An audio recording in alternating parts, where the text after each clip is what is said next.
Overlord Volume 4 Chapter 4 The Dawn of Despair Part 1 Cocytus's footsteps were heavy as he plodded towards the throne room.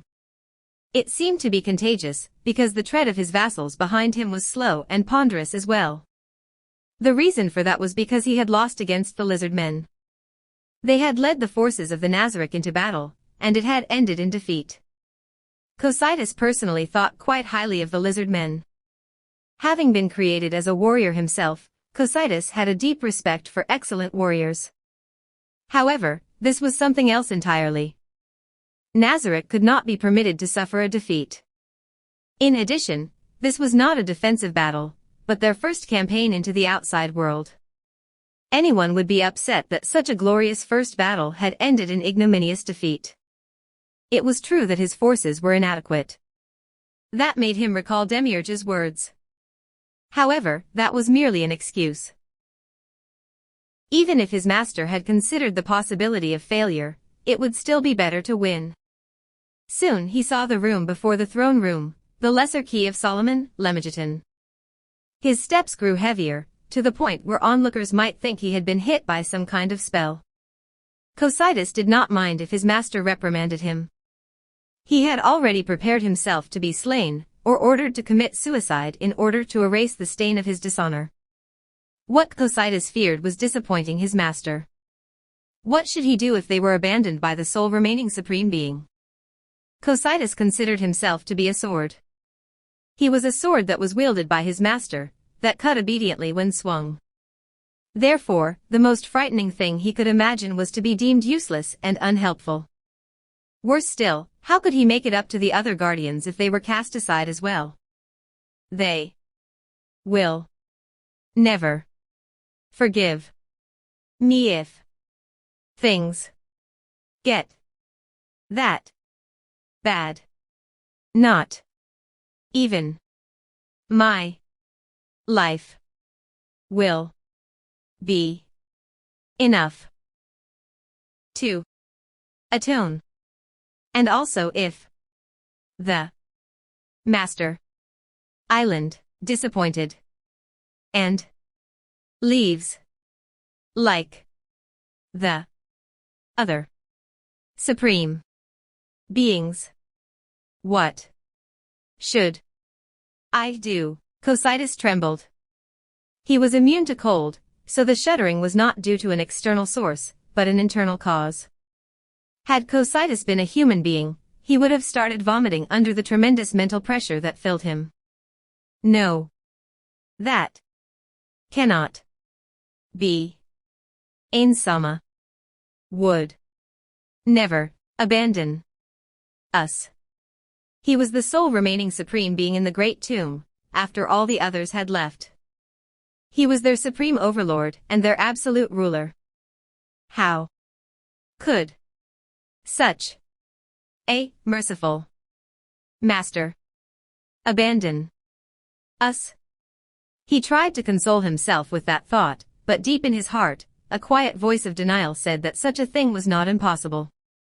He reached the Lemegeton. Under normal circumstances, there would be nobody here besides the surrounding golems and the crystal monsters.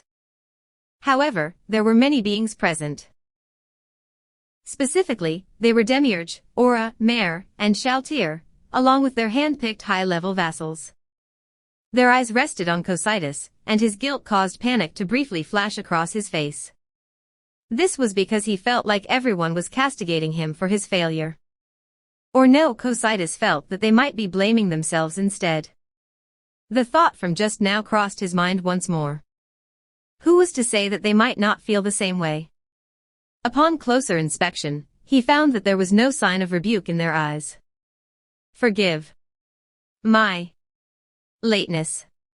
Even Demiurge, who was on a distant assignment, reached here before me. Think nothing of it. There is no need to apologize for such trivial matters. Demiurge spoke for the others. His tone was as calm as ever, with no hint of any negative emotions within. However, Demiurge was a guardian, who was adept at scheming, skilled at manipulating emotions, and concealing his true feelings, so Cocytus could not tell if he was truly displeased or not. From that point of view, one could say that Demiurge's state, while spectating the battle between Ainz and Shalltear, was quite a rare thing for him. Granted, that was a display of the depths of his devotion. I've already informed the other guardians, but I'll be taking Albedo's place as the overseer this time round. Are there any objections? No. Everything will be fine if you're in charge. Albedo was not around because she was accompanying her master in Sabaz's place. Good. Then, once everyone is here, we will proceed to the throne room together. However, since Albedo is not here, I'd like to sort out the order in which we show our respects. While this sort of thing should be rehearsed beforehand, there is no time for that now. I shall thus give a verbal explanation to speed things up, so please pay attention. The guardians and their servants indicated their understanding, but despite that, Cocytus had a question. All the guardians were here, so who exactly were they waiting for? However, his questions were answered once that person showed up. Cocytus sensed the presence of a living being moving towards this place. As he looked in that direction, he saw a heteromorphic creature floating in mid-air, towards the Lemegeton. It resembled an infant, no, perhaps an embryo might be more accurate.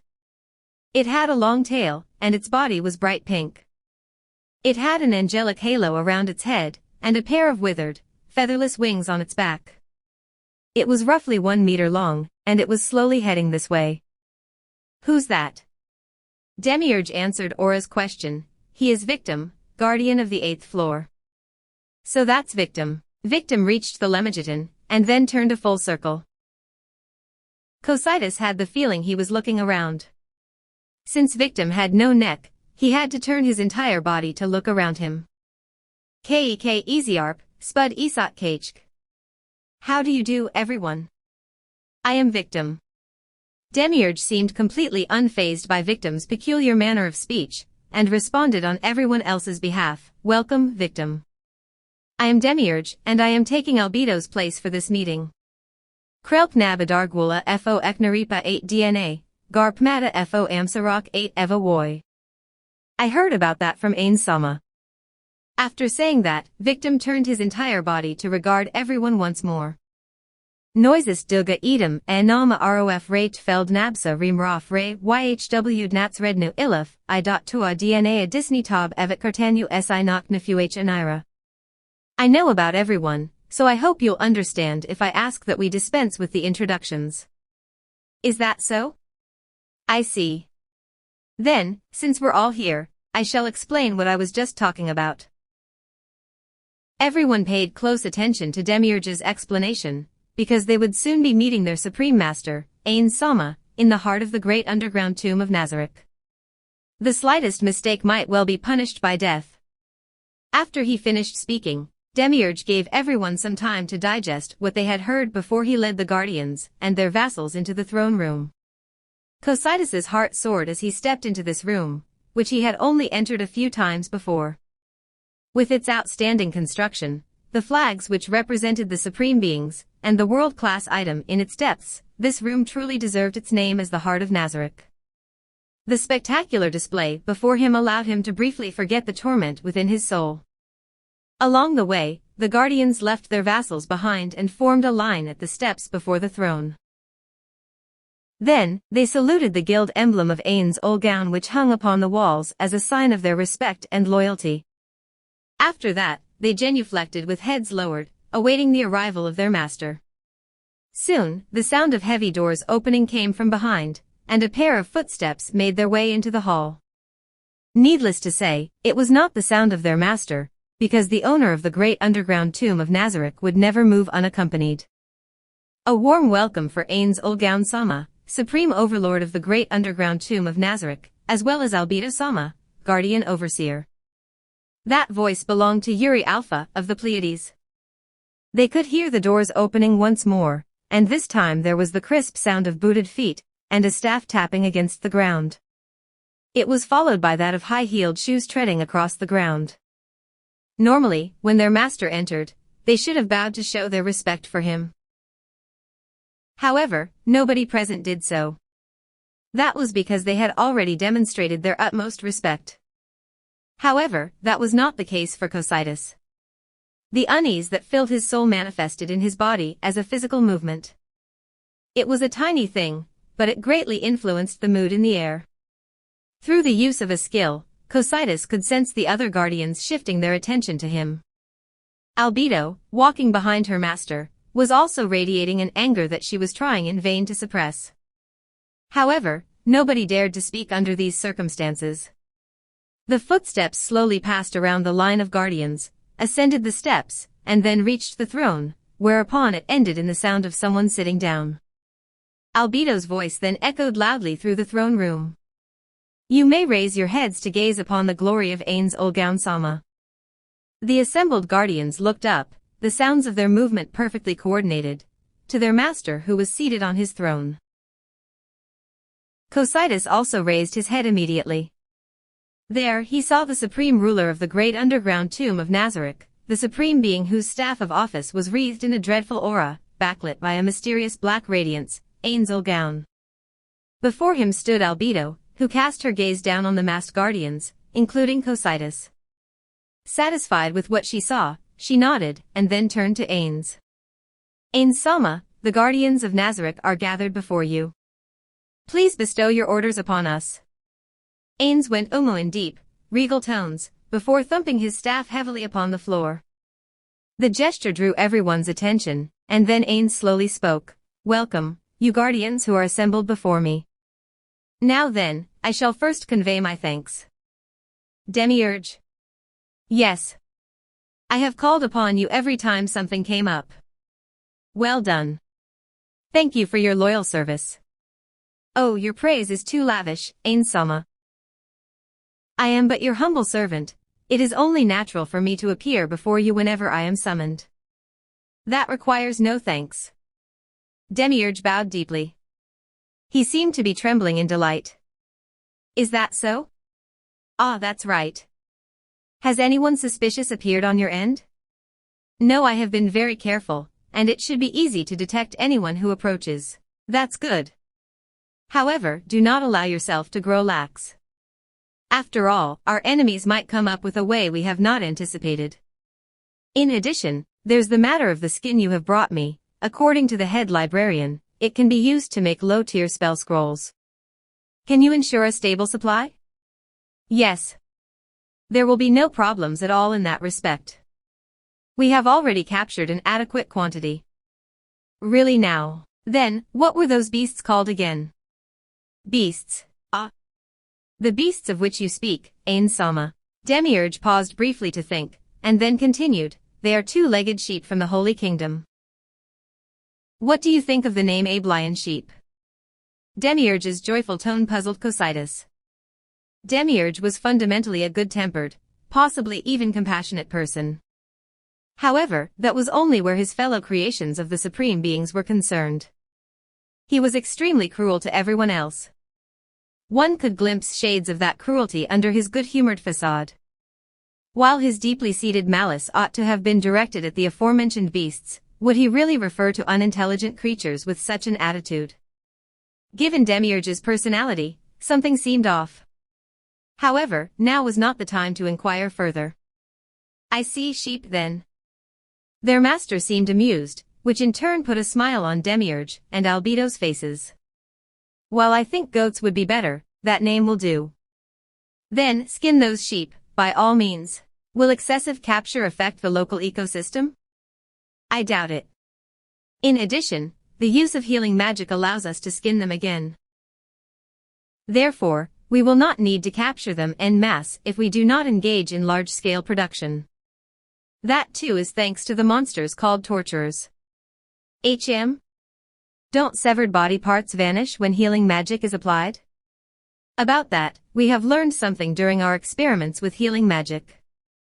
Once some great change has occurred to the severed body parts, mincing, for example, those parts will remain. In other words, once the flayed skin has been processed, the healing magic no longer recognizes it as part of the body, and it will not vanish even when the source is healed. This is also why they will not die when they are fed meat. Also, this is not exactly related, but when either the healer or the healed one rejects the magic, it will not be able to operate properly and will leave a scar. Similarly, lower tier spells are more likely to leave scars as time passes. I see, magic is quite impressive. Very well, carry on, then. Understood. I shall begin harvesting them according to age and gender. Once that is done, could you tell me which age of skin is most suitable? I will let the head librarian handle that. Next, victim. Ties fo snap, tif nigwalk. Yes, Ainz sama.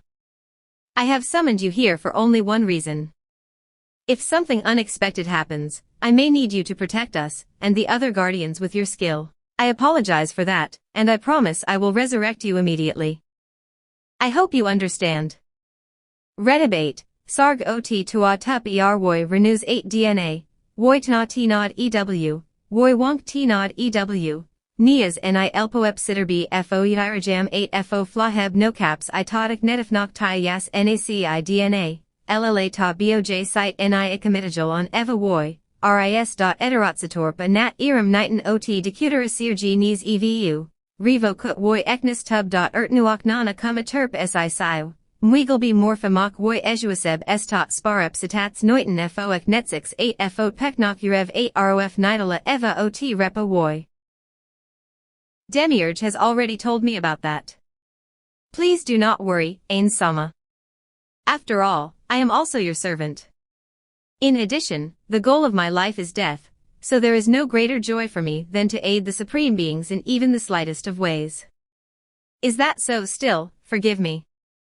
Victim gasped in surprise as he saw his master bow to him. There was a look of bewilderment and shock on his face. Isip 8 yb ray barged suj. I would not dare. If special circumstances arise, we may need to kill you in order to keep the foe from escaping. Even in that case, I hope you will accept that we are not killing you out of malice. You are one of my beloved children, and I do not wish to hurt you. But we may all suffer, if we let an unknown enemy be.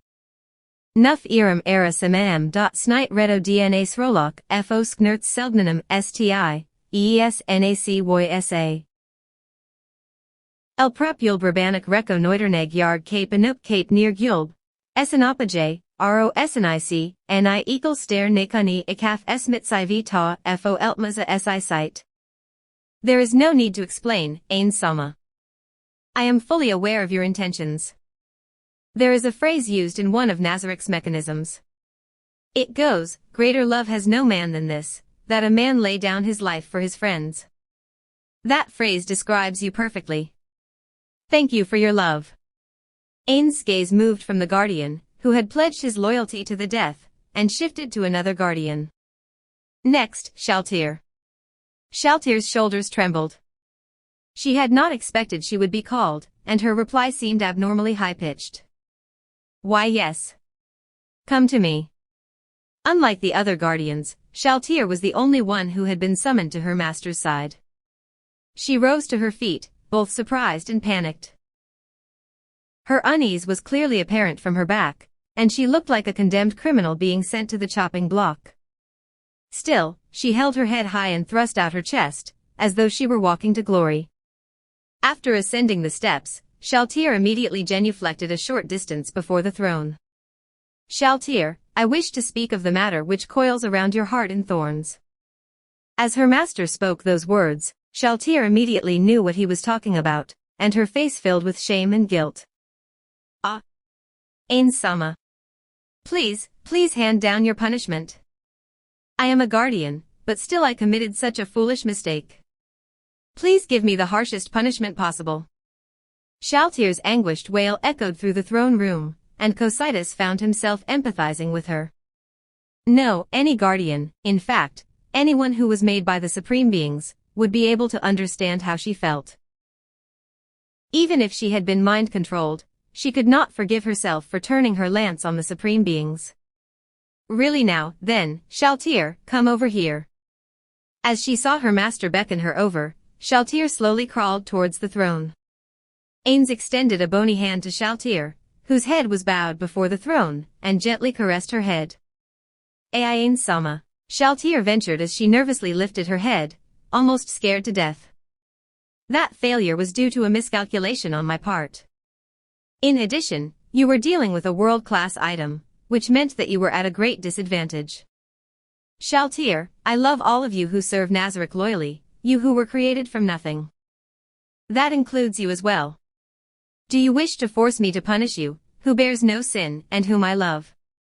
The master shifted his gaze, as though he felt uncomfortable. Cocytus had no idea where his master was looking, but he seemed to have spoken quietly.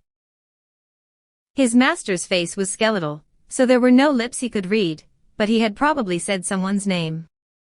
Oh, Ainz-sama. You actually said you loved me. Shalltear's moved voice echoed through the hall. Cocytus was behind Shalltear, so he could not see her face. However, her attitude said everything. Her voice sounded choked up, while her shoulders twitched. He could see his master's other hand gently caressing Shalltear's face. It was holding a white handkerchief. There, Shalltear. Don't cry. It'll spoil your beauty. Shalltear did not answer. She simply pressed her face, probably her lips, to the back of the hand stroking her hair. Mare and Aura were already shedding tears. Demiurge too dabbed at the corner of his eyes. Cocytus was somewhat envious of those people who could cry, and he looked longingly at the backs of his utterly loyal colleagues. What Shalltear feared most was to be deemed useless, a troublemaker, and disloyal, and then abandoned by the final, merciful supreme being who had remained with them. However, her master thoroughly obliterated that unease. He did so with the word love. How happy must Shalltear be now? As someone in the same situation as her, no, his own situation was worse, Cocytus could only watch her back silently, with unbridled jealousy in his eyes. Then, Shalltear, Eumelia, Ainz-sama. A cold voice interrupted her master's words. Cocytus glared angrily at Albedo for her disrespect. And then, a thrill of dread ran through him as a wisp of unease curled through his heart. The meting out of appropriate punishment and reward is the way of the world. I feel she must still be punished. Albedo, do you dispute my deci? Her master's words trailed off.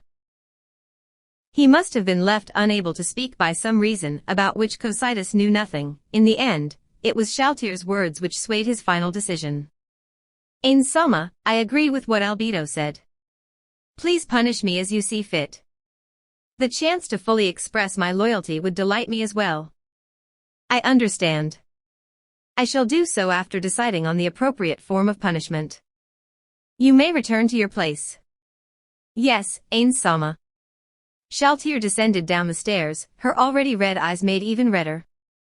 She returned to her original position, and bowed with a matchless devotion to her master. And then, Cocytus, Ainz-sama has something to tell you. Pay close attention. The air filled with tension. It was his turn now. Cocytus's head was bowed very low. While that posture, which only allowed him to see the floor, was a clear display of respect, Cocytus had done so because he lacked the courage to look directly at his master. I have seen your battle with the lizard men, Cocytus. Yes. It ended in defeat. Yes. The blame for that failure lies with me, please. Accept my sincerest apologies. And I pray you will allow me to. The sound of the staff striking the ground interrupted Cocytus's apology. Then, Albedo's cold voice made his hearing organs tremble. You are being very rude to Ainz-sama, Cocytus. If you wish to apologize, do so with your head raised. Forgive me. He raised his head and looked upon his master, who was seated at the top of the stairs. Cocytus, what do you have to say as the general of a defeated army? How do you feel, given that you did not take the field and merely acted as a commander? I am deeply remorseful for my inability to achieve victory Even after receiving command of my own troops, and for the loss of the elder Lich commander that you personally made, Ainz-sama. You can get undead like that from just about anywhere, so it's hardly a shame. There's no need to worry about it, Cocytus. What I want to ask is how you felt when commanding a battle. Let me get this out of the way first. I do not intend to blame you for this defeat. The guardians and the vassals behind them were confused by those words, with the exception of Albedo and Demiurge. So Demiurge was right, oh. Cocytus sensed his master was about to continue speaking, and hurriedly refocused on him. After all, anyone can fail. Even me. The air in the throne room turned uneasy. How on earth could the supreme being Ainz fail? In fact, he had never once made a mistake up till now. In other words, he was only saying this to comfort Cocytus. However, the question is what you learned from that battle. Put in a different way, what do you think you should have done to win, Cocytus? Cocytus began thinking in silence. He now knew what he had to do to win, and so he spoke freely of his own deficiencies. I underestimated the lizard men. I should have been more careful. Just so. No matter how weak your opponent is, you can't look down on them. I should have let Narbril see that battle too. Is there anything else? Yes. I did not have enough information from this battle.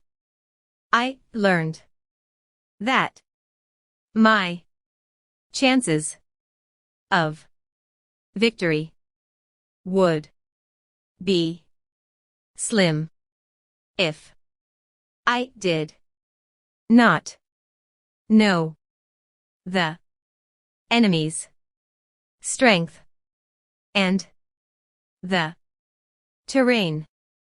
Very good. Anything else?